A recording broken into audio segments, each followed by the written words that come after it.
And I am Zardoz. I have lived 300 years, and I long to die. But death is no longer possible. I am immortal. I present now my story, full of mystery and intrigue, rich in irony, and most satirical. It is set to deep in the possible future, so none of these events have yet occurred. But they may. Be warned, lest you end as I.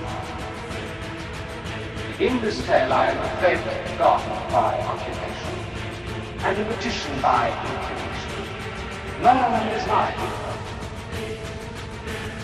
I am the puppet master. I manipulate many of the characters and events you will see. But I'm invented too for your entertainment and amusement. And you, poor creatures, who conjured you out of the clay,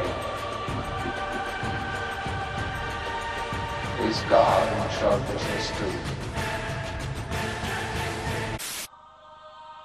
The more you kind of get into this, the more you kind of realize it's almost impossible to exaggerate the scale of the deception. Our powers grew out of 1,000 years of war, out of hate and fear and the will to survive. We built destruction, weapons that your peoples have not yet dreamed of. Every passing year brought new and more powerful ways to kill. Through the centuries, the war raged across our planet. With each generation, there were fewer of us. The dead vastly outnumbered the living. And still, there was no victory for either side. How did it end? Another development of another weapon. We demanded their surrender. They refused. The weapon was used. Those that we called our enemy were annihilated. You won. That's all that mattered. It wasn't a victory. It was only the end of the war. We were left with a planet made barren by radiation. Our children were monsters, or died, or were never born. This, we won. How many of you are there now? None. We are a dead race. All this, and the New World Order plan in general, is being coordinated through this global network of secret societies, which I and many other researchers call the Brotherhood. And at the top of this pyramid of manipulation is a group, an elite, who really pull the strings, which researchers know as the Illuminati, which is like Latin, as I understand it, for the illuminated ones. It's a name that goes back thousands of years. And if you think about it, everything, every structure in our world, from a small business to a secret society, is based on a pyramid. A pyramid situation in which those at the top of the pyramid, say the top of a business, they know the whole agenda of that business, exactly where it's going, and what the whole game plan of that business is. The further you come down the levels, if you like, within that business, the less those people know about the big picture. They only know about their part in it. And this is how the secret societies work. On the lower levels of initiation, for instance, in the Freemasons, they haven't got a clue what the whole organization is being used for and infiltrated to achieve by those at the higher level. They only know their part in it. I mean, organizations like the CIA and other intelligence agencies, they work on something called compartmentalization, which is exactly the same. Those at the top of the agency know what the game plan is and what is the direction that they wish to go. Those lower down in the agency only know their part in it. And many people within this situation, they genuinely believe that what they're doing is good for the world. But they don't know what they're doing or how what they're doing fits in with what they're doing, fits in with what they're doing, and other people who also don't know the big game plan. And when you fit the bits together, then you see it's anything but positive. And we have been led down this path where we totally will succumb our free will to become subservient. And I'm not here to offend anybody, but really think about it. Really think about, you know, what we've done and what our history has been. You know, we've been to this place so many times before, and we still haven't gotten it right. You know, and we're still not going to get it right unless we do it as a race and just cut out all the crap. Period.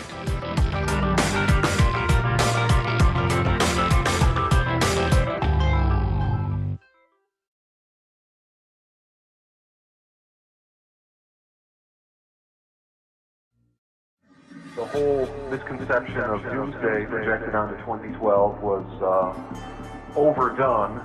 So I think in the collective consciousness, people are, on one level, sort of fed up with the doomsday representation of 2012. What really should always have been happening, which is an intelligent and honest discussion of what the ancient Maya actually thought about this date, can still happen in the collective discussion. Introducing a fairly revolutionary idea into how we understand the ancient Maya, how sophisticated they were, in terms of not only their astronomical science, which has been sort of the focus of my reconstruction with 2012, but also in their profound spiritual teachings, metaphysics of human consciousness and awakening.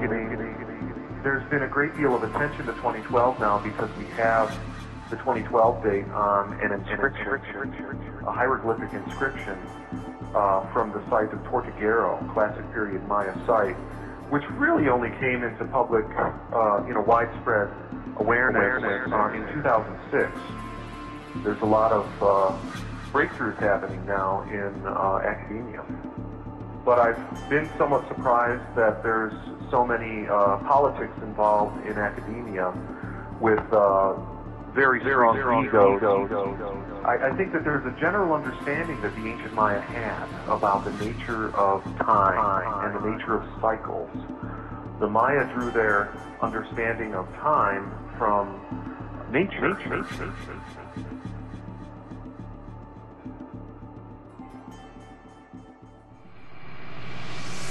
The universe grows smaller every day, and the threat of aggression by any group, anywhere, can no longer be tolerated.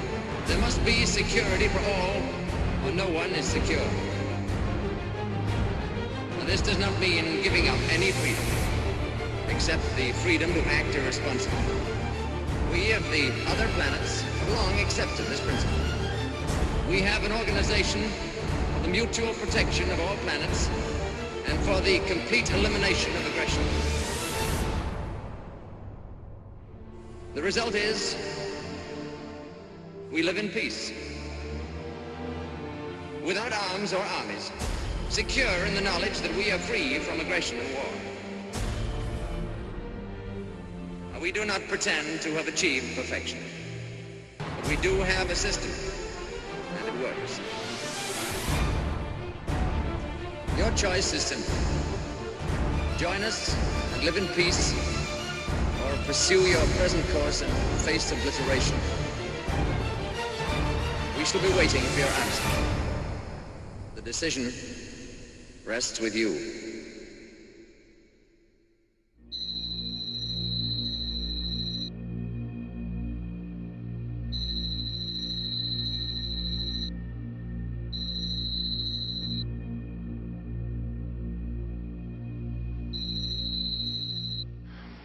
They're a particular race that exists in the constellation of Andromeda.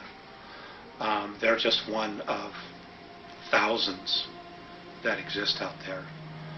They are the particular races that I talk to and have had contact with and have given me and shared information with me are human. They're white-skinned to light blue-skinned, anywhere from 4 foot tall to 8 feet tall, and they are human in every way.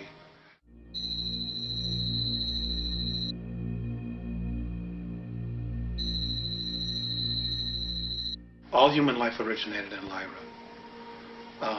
and when Lyra fell during a war, long before one of the stars there exploded, they migrated out from Lyra during a war in order to preserve the race, and they went to different parts of our galaxy. So all human life originated from Lyra originally. Because of their environment, they will, from generation to generation, pick up physical changes, depending upon the surface and the organics of their planets, and so on and so forth. The different colored race skins have to do with genetics involving the stars in which that they're exposed to. So that's basically where they came from.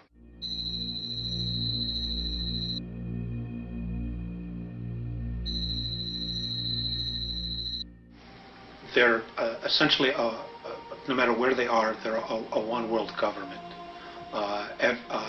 Their society would be approximately 4,700 years more advanced than ours on a spiritual level. On a technological level, they're 50,000 years. Now, but there's a balance between their technology. In other words, the technology they create is based on a spiritual necessity to evolve, and not on one to defend themselves, even though it can be used for that.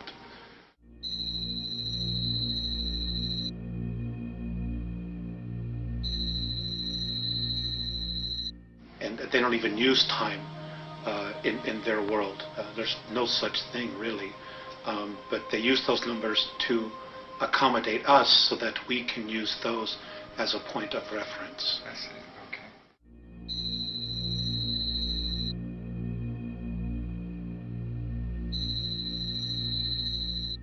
They don't speak. Everything is a symbol there. The whole race is telepathic. And I want to back up just a little bit. There are 28 different races there. Not all are human. Many are dimensional, plasmic, organic, that were there before the human aspect of the Andromedans themselves, or the Lyrans got there and became Andromedans. There's a lot of life on the different dimensional levels that if we were to go to 5th density, we would be physical on 5th density, even though here we're on 3rd density. Our perspective of them is being spirit. So, on each of the different dimensions, there is an abundance of life that is completely different than how we would perceive it, because our perception is of what 3rd density is like. Even 4th density is very different, but we will have physical form in 4th density.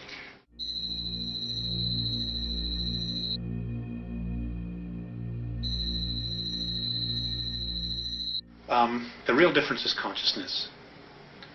In 4th density, you can pretty much instantly create what it is that you think. Whatever your thoughts are, you manifest almost instantaneously. So there is a major degree of responsibility in dealing with that. Also in 4th density, we become more of a group mind. In 4th density, we're all telepathic. In other words, everybody can read each other's minds, which means you have to be real. You can't have hidden agendas because people will see right through you. Also in 4th density, we all become clairvoyants. We'll be able to see energy fields, see life forms, which means that if you're hiding something, it'll be seen instantaneously. They've also said that in 4th density, when we move into that, our court systems will change. There's still a positive and negative. That exists all the way to the fifth density, where you will experience to a strong degree the dualities in our everyday environments. What will happen is you'll have a judge and you'll have a jury who will all be clairvoyants, and they will read the energy field and know who's telling the truth and who isn't. And everything will be judged based on that, will be based on energy, not on words. When you, in fourth density, when you walk by somebody or you touch somebody's hand, you will instantly know everything about them. So again, there will be no hidden agendas. Everybody will really have to be real. And if they choose to have and continue to play out their agendas, whatever those are, then they will have the space. But you will know, or people will know, I will know who we're dealing with instantaneously.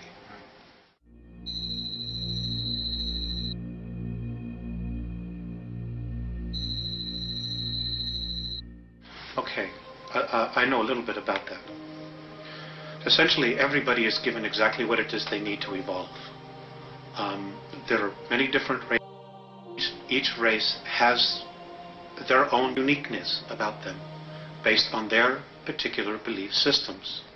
And my understanding is that everything is a belief system. As far as the Andromedan culture, children go to school, or the Andromedans, they go through a birth process just like we do. Those that are physical, they go to school for anywhere from 120 to 150 years. They're taught all of the major sciences and arts. There would be equivalent to PhDs or doctorates or masters, whatever you want to call it, in all of the arts. It is at that point, once they're done with all of that education, that they choose what it is that they wish to do or to evolve. And they can change their mind anytime they want. The whole purpose is the evolution of the soul and life. They're given whatever it is that they need to do that. I'm not aware of crime or whatever, or anything along those lines. Their whole focus is on education and not distraction. If it's something that is not educational, from what I've observed, it's just simply something they're not interested in. They just have it within them to constantly evolve on an educational as well as a spiritual level. And whatever they need is there for them to use. I'm not aware of them having to pay anything for it. No. It just, to my knowledge, it doesn't exist.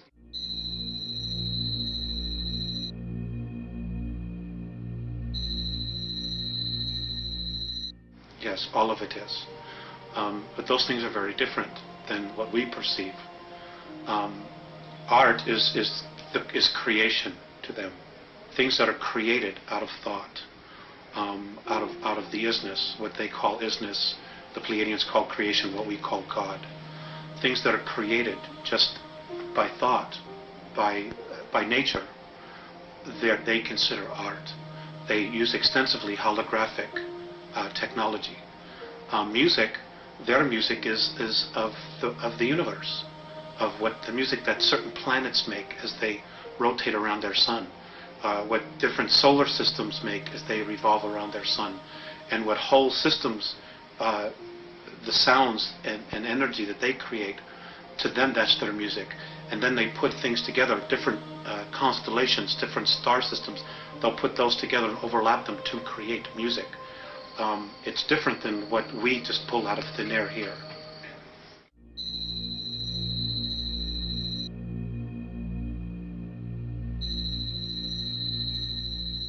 There is really, to my knowledge, no set schedule. I'll give you the example of what I observed on one of their motherships. They don't require much sleep, to my knowledge, simply because I guess they're very healed. Their beings, their physical form, they're just incredibly healed. They're just in touch. There is no night and day. They don't need to experience that. Although I'm sure other races have that, but the Andromedans don't. They're just constantly stretching themselves trying to evolve and experience more and more and more all the time. They're happy people. They don't have the extremes of emotions that we express here. In fact, I've been told that virtually few races in the entire galaxy express the realm of emotions that we experience here. They're just always in a very wonderful space. They're not a civilization that really judges. They do accept things the way they are, with the exception of when those things threaten their particular lifestyle or what they're about, their essence, and others, what other races might experience or perceive as a threat.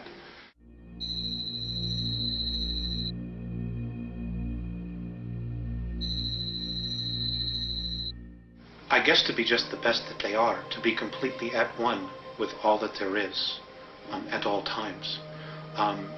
You know, there are 11 creational densities, and my understanding is that within each of the densities you change your physical form. Their goal as a race is to go from the densities that they experience, which are 3, 4, and 5, I guess, to move to 5, 6, 7, and 8, and then from there 8, 9, and 10, and then to 11, and now the new dimensional realm that's being created, 12, is just to continue to evolve. Nobody knows exactly what the ultimate goal is, because the essences that they're in touch with, that are on 9th, 10th, and 11th, are continuing to evolve. And now there's a 12th density that's being added to our universe, and they're being drawn up to experience this new density. So nobody really knows what the ultimate spiritual goal is. They themselves are still searching for what God is. They know it exists, but what it is, nobody really knows, which is why they call it the isness. It's just a force that's there. And how we perceive it is based on how we perceive ourselves and our own belief structures, belief systems. And that's how we use the energy to create. Really think about, you know, what we've done and what our history has been. You know, we've been to this place so many times before, and we still haven't gotten it right. You know, and we're still not going to get it right unless we do it as a race and just cut out all the crap. Period. You ever cared for anyone except yourself? Information. You ever cared for anyone except yourself? Information. I never understood why it should be necessary to become irrational in order to prove that you care. Or indeed, why it should be necessary to prove it. And that is a very subtle, very powerful difference.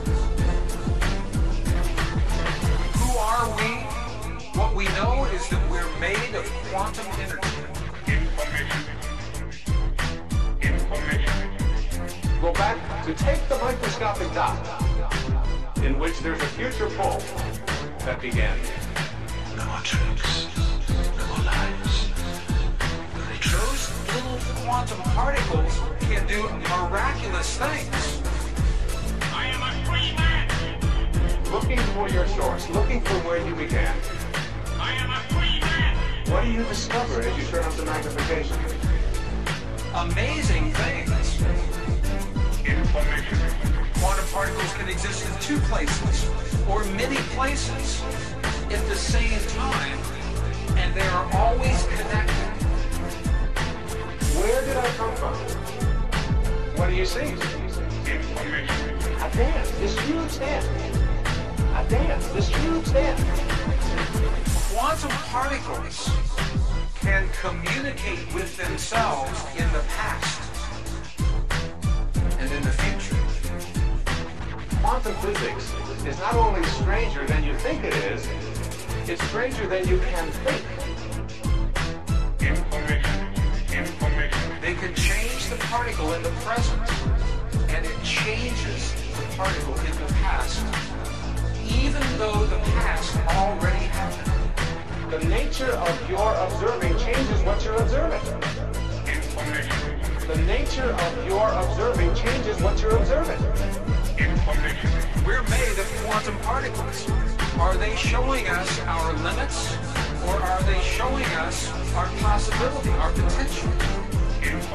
When you change the way you look at things, the things you look at change. It's based on what we believe to be true, not what we think in our minds, what we believe in our hearts. The fact that began you originated from a field of energy that has no boundaries, no beginnings, no ends. It's infinite. It's infinite. That is a very subtle, very powerful difference. No tricks, no lies. The truth is seen hath not come from that which doth appear. We are held together through a focus, a force. That which is seen hath not come from that which doth appear. We are held together through a focus, a force. That everything that we see in the material world doesn't originate in the material world. It's the spirit that gives life. Spirit that gives life. No more tricks, no more lies. Very truth.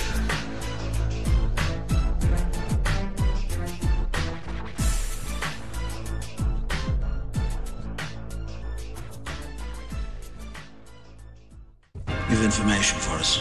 No, you already have the information. All the names and dates are inside your head. What you want, what you really need is a story. A story can be true or false. I leave such judgments to you, Inspector. The reason it's very important to highlight what's going on and to do something about it is because a lot of people, a lot of genuine people, are going to be led up the garden path to do things that they really ought to not be doing because they don't know what the game plan is. All for more means more for all. If it can be made, it can be used. And if it can be used, it can be made. History is bunk. Half the time equals double the yield. War is bad for business. The whole basis of the manipulation is to divide us and is to get us to judge each other, to hate each other, to envy each other, to compete with each other, and therefore create the very opposite thought patterns, energies that are necessary at this time. Listen to this bullshit. This is our world now. The world of the electron and the switch, the beauty of the bard. We exist without nationality, skin color, or religious bias. You wage wars, murder, cheat, lie to us and try to make us believe it's for our own good, yet we're the criminals. Yes, I am a criminal. My crime is that of curiosity. I am a hacker, and this is my manifesto. Huh? Right? Manifesto? You may stop me, but you can't stop us all. Oh, that's cool. Cool? Yeah, cool. You think it's cool? It's cool. It's not cool. It's commie bullshit. As select alphas, conditioned to believe without knowing and to know without believing, you have been chosen to view the surrogate revelations and synthetic mysteries upon which all perfect and placibic belief is founded. The way I kind of see the process of what's happening to so many people in the world now is that when the consciousness becomes incarnate in a physical body, not all of the consciousness is subject to the great limitations of the body, only that which I'll call the conscious level. What has become known as the subconscious and higher conscious levels of us are not subject to the great limitations of the physical body, and therefore they have a much wider picture. In simple terms, if you saw the conscious level working through the physical body as the spaceman on the moon in the spacesuit, and the subconscious and higher as mission control, you see the symbolic difference between the two. one is experiencing and subject to this, the pressures of this level, the other one has the wider picture. This is not a psychotic episode. This is a cleansing moment of clarity. I'm imbued, Max. I'm imbued with some special spirit. It's not a religious feeling at all. It's a shocking eruption of great electrical energy. I feel vivid and flashing as if suddenly I'd been plugged into some great electromagnetic field.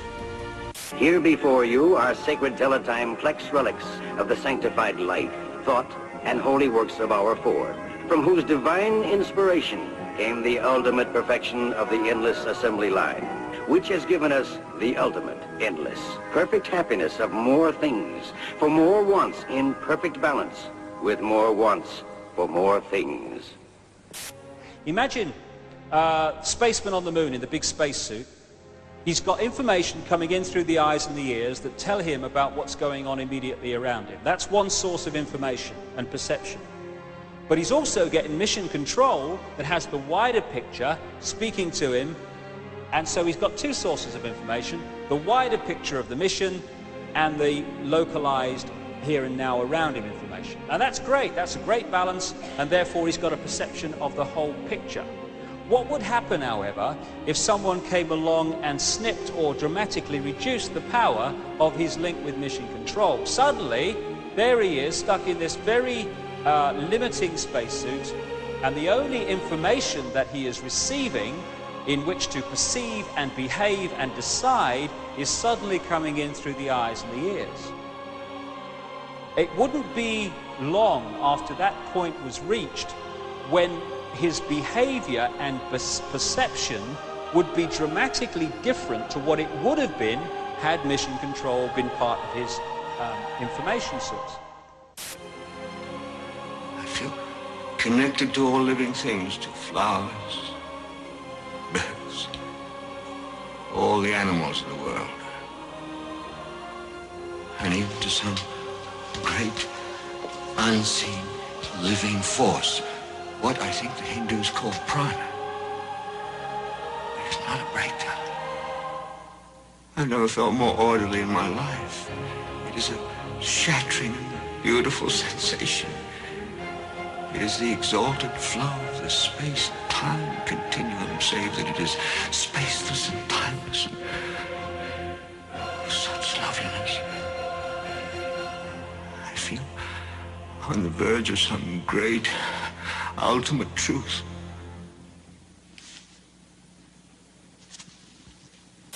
Let us now repeat the catechism. Community. Community. Identity. Identity. Stability. Stability. Ford bless you. And my feeling is, the feeling of many other people, is that the pressures of this world de-link us from higher levels of ourselves, and so we become dominated by this information above all else. And who's got control of this information? Our old friends who control the media, the education system, etc. Centuries ago, in primitive times, before the dawn of civilization, there were things that would be inconceivable to us today. Such things as poverty. Although there was actually land and food in abundance, some starved, because unlike our perfect society, they were unable or unwilling to balance population to consumption. Sometimes too much of one, or too little of the other. The result? Disease. And rather than eradicate the sources of disease, as we have done, the superstitious primitives continued to rely upon a quite useless class of technicians called doctors. Violence, which the ancients actually appear to have enjoyed and reveled in. While we have been perfectly conditioned to want only what we have, and to have only what we want, and are therefore always happy, the uncivilized ancients were prey to destructive emotions, such as ambition, hate, and love, which of course always led to violence, which in turn naturally led only to more violence.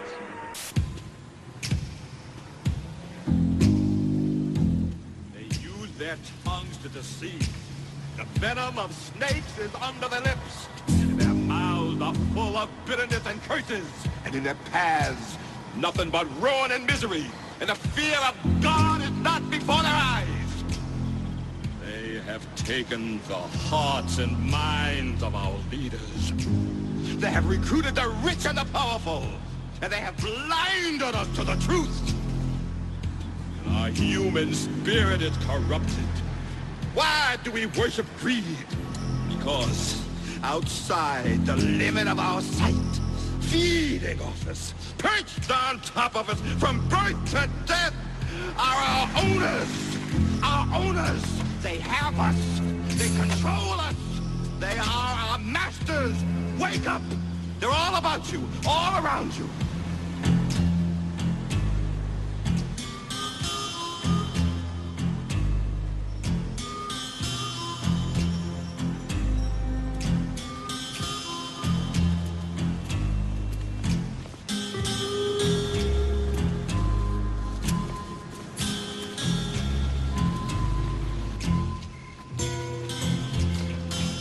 Sometimes when I watch TV, I stop being myself, and I'm a star of a series, or I have my own talk show, or I'm on the news getting out of a limo, going someplace important. All I ever have to do is be famous. People watch me, and they love me. And I never grow old, and I never die.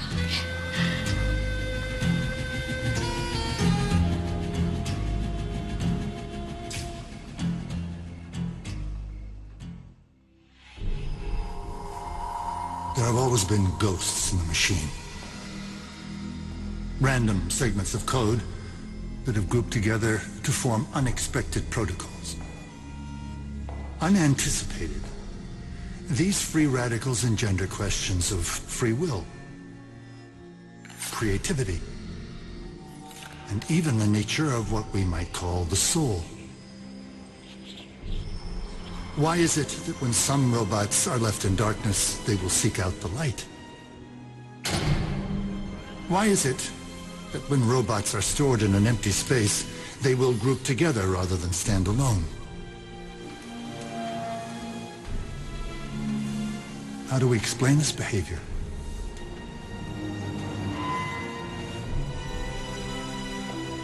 Random segments of code? Or is it something more? When does a perceptual schematic become consciousness?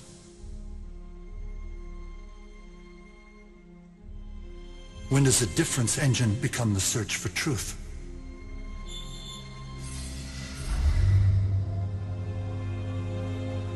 When does a personality simulation become the bitter moat of a soul?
In 1986, someone bought an IBM copier at a second-hand sale.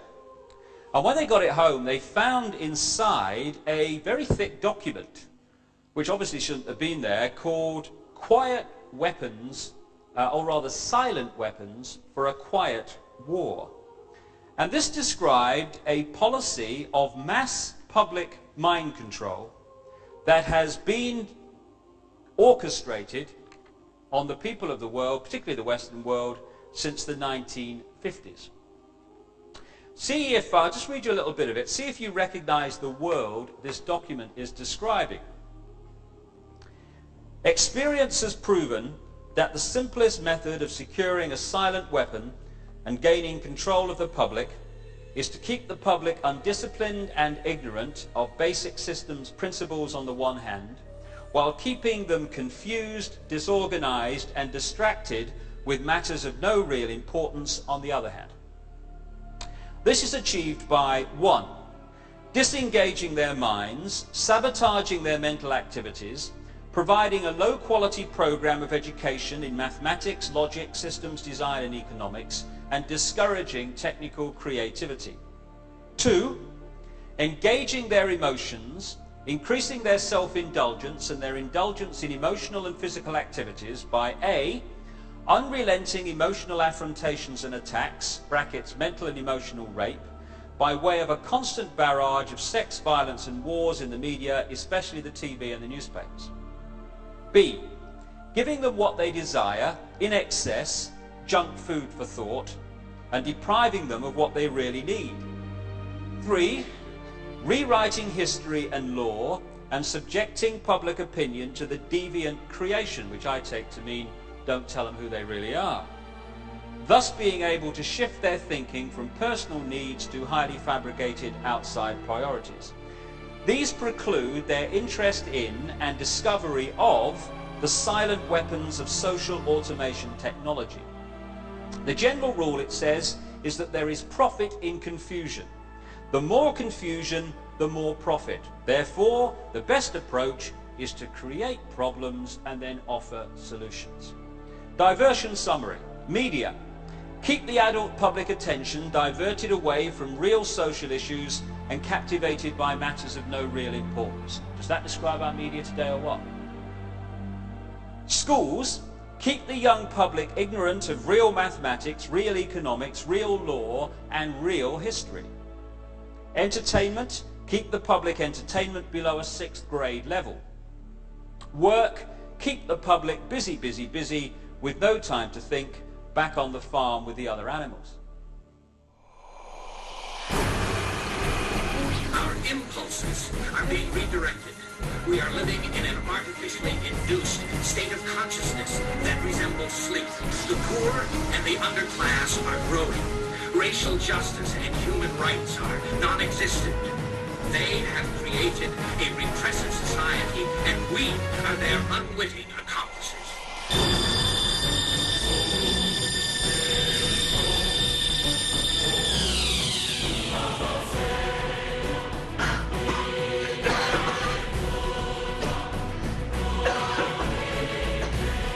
(30 to 40 group, take your places, please. Right. Let's see which one of us can touch his toes. Right over from the hips, brothers and sisters, please. 1, 2. 1, 2. 1, 2. 1, 2. When does a perceptual schematic become consciousness? When does a difference engine become the search for truth? Their intention to rule rests with the annihilation of consciousness. We have been lulled into a trance. They have made us indifferent to ourselves, to others. We are focused only on our own gain.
have never understood why it should be necessary to become irrational in order to prove that you care, or indeed why it should be necessary to prove it at all. What we thought was the horizon of our potential turns out to be only the foreground. What happened to the young man I used to be able to share inner concerns with and questions on the nature of free will? Those who have most at stake in the old culture, or are most rigid in their beliefs, try to summon people back to the old ideas. What happened to the young man who so often wondered what it would be like to live free of conditioning? Do not go where the path may lead. Go where there is no path and leave a trail. People think they see with their eyes, but they don't. The eyes are part of the decoding process, but it's the brain that constructs reality. We can easily forgive a child whom is frightened of the dark. The real tragedy of life is when men are afraid of the light. You've got tremendous gifts. You've chosen to piss them away. One's vision is not a roadmap, but a compass.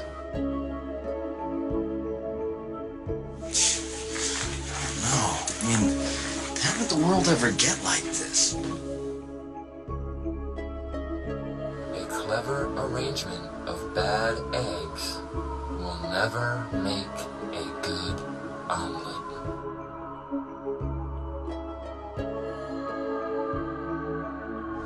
Oh, good morning, Dee Dee.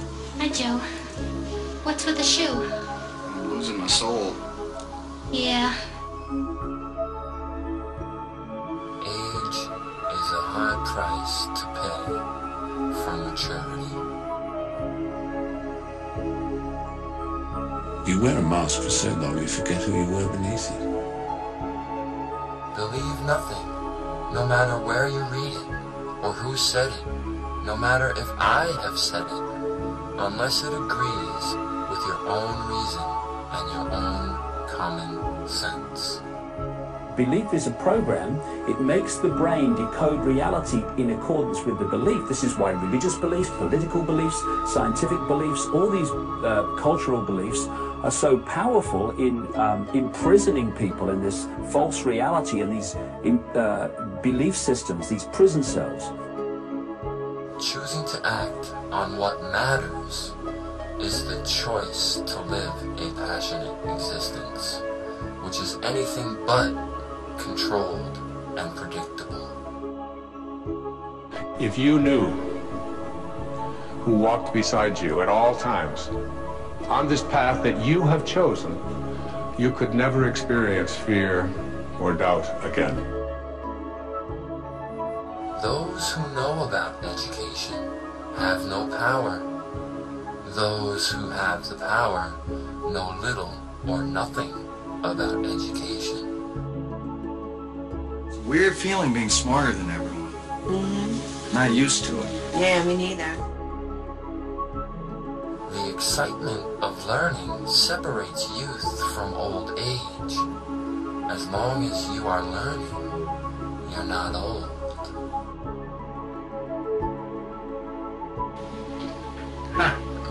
You old fox. It's good. Your Excellency does us honor. Rothschild, apparently you've been telling me the truth. So do you know what I'm going to do? No, Excellency. I'm going to charge you 20,000 gulden, just the same. But I can't do it. There's not that much money in the whole ghetto. Rothschild, you'd like to pay only 2,000 gulden again, wouldn't you? It's Excellency.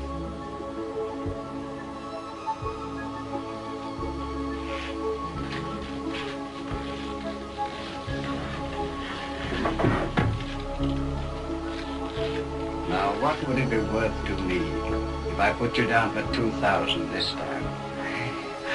very handsome present for your excellency. Say, 1,000 gulden. Talk sense, Rothschild. I want 10,000.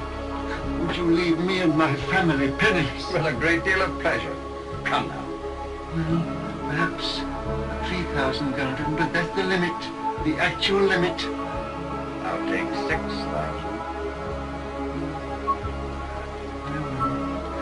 I'll make it 5,000. All right. Have it ready tomorrow. I'll call. And if any of you breathe a word, I'll have your house burned to the ground. No great improvements in the lot of mankind are possible until a great change takes place in their mode of thought.